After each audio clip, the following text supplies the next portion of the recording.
नमस्कार, capital TV Uttar Pradesh में आपका स्वागत है और मैं आपके साथ प्रिया बिस्ट। देवभूमि उत्तराखंड में भू कानून की मांग को लेकर राजनीति हमेशा गर्माती रहती है।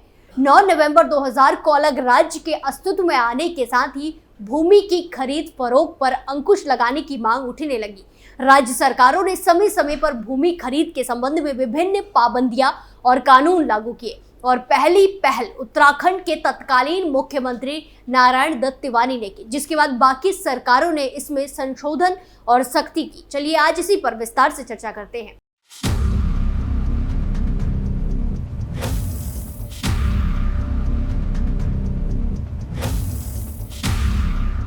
साल 2003 में उत्तर प्रदेश से अलग होकर बने उत्तराखंड राज्य में भूमि कानून लागू होने के बाद भी उत्तर प्रदेश के ही कानून चलते रहे।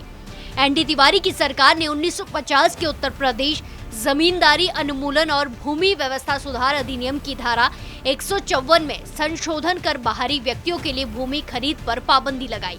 इस संशोधन के तहत आवासीय उपयोग के लिए केवल 500 वर्ग मीटर तक की भूमि खरीदने की अनुमति दे दी गई। साथ ही कृषि भूमि की खरीद पर भी सशर्त प्रतिबंध लागू कर दिया गया। इसके अलावा सरकार ने जिलाधिकारियों को 12.5 एकड़ तक की कृषि भूमि खरीदने की अनुमति देने का अधिकार दिया। साथ ही चिकित्सा, स्वास्थ्य और औद्योगिक उपयोग के लिए भूमि खरीदने के लिए सरकार से पूर्व अनुमति लेने का अनिवार्य किया गया।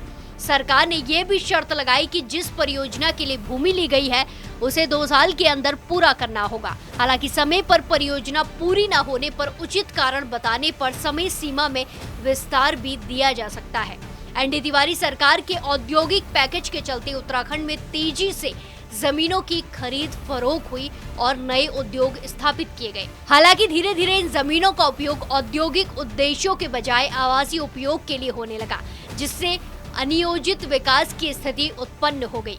इसके विरोध में प्रदेश भर में आवाजें उठने लगी, जिसके बाद 2007 में जनरल बीसी खंडूड़ी की सरकार ने भूमि कानून में और सख्ती करते हुए संशोधन किए। खंडूड़ी सरकार ने आवासीय मकसद से भूमि खरीद की सीमा को 500 वर्ग मीटर से घटाकर 250 वर्ग मीटर कर दिया। तिवारी सरकार के बाकी प्रावधान वैसे ही रखे गए। वहीं 2017-18 में त्रिवेंद्र सिंह रावत की सरकार ने कानून में बड़ा संशोधन करते हुए उद्योग स्थापित करने के उद्देश्य से पहाड़ों में जमीन खरीदने की अधिकतम सीमा और किसान होने की अनिवार्यता को समाप्त कर दिया। इस संशोधन के तहत कृषि भूमि का भू उपयोग बदलने की प्रक्रिया को भी सरल बना दिया गया। इसके अंतर्गत पहले केवल पर्वतीय क्षेत्र ही शामिल थे, लेकिन बाद में मैदानी क्षेत्रों को भी इसमें जोड़ दिया गया। भू कानून को लेकर चल रही चर्चाओं और मांगों के मद्देनजर 2022 में मुख्यमंत्री पुष्कर सिंह धामी ने एक समिति का गठन किया, जिसकी अध्यक्षता पूर्व मुख्य सचिव सुभाष कुमार ने की। समिति ने 5 सितंबर 2022 को अपनी रिपोर्ट सौंपी, जिसमें सशक्त भू कानून के संबंध में 23 संस्तुतियां दी गई। इन सिफारिशों का अध्ययन करने के लिए धामी सरकार ने एक उच्च स्तरीय प्रवर समिति का भी गठन किया। धामी सरकार ने कृषि और उद्यानिकी के लिए भूमि खरीदने के संदर्भ में खरीदार और विक्रेता के सत्यापन के निर्देश भी दिए। धामी सरकार द्वारा गठित प्रवर समिति की रिपोर्ट पर कार्यवाही के बाद भूमि कानूनों में और भी बदलाव की उम्मीद की जा रही है।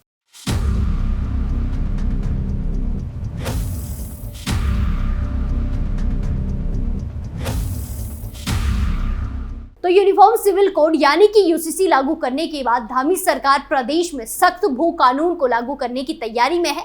इसके लिए सीएम धामी ने अगले बजट सत्र में भू कानून को लेकर विधेयक लाने की बात की है, जिसके बाद आम जनों में इस बात को लेकर सवाल उठने लगे हैं कि आखिर उत्तराखंड का नया भू कानून कैसा होगा। इस खबर में फिलहाल के लिए इतना ही। बाकी तमाम खबरों के लिए देखते रहिए कैपिटल टीवी उत्तर प्रदेश। नमस्कार।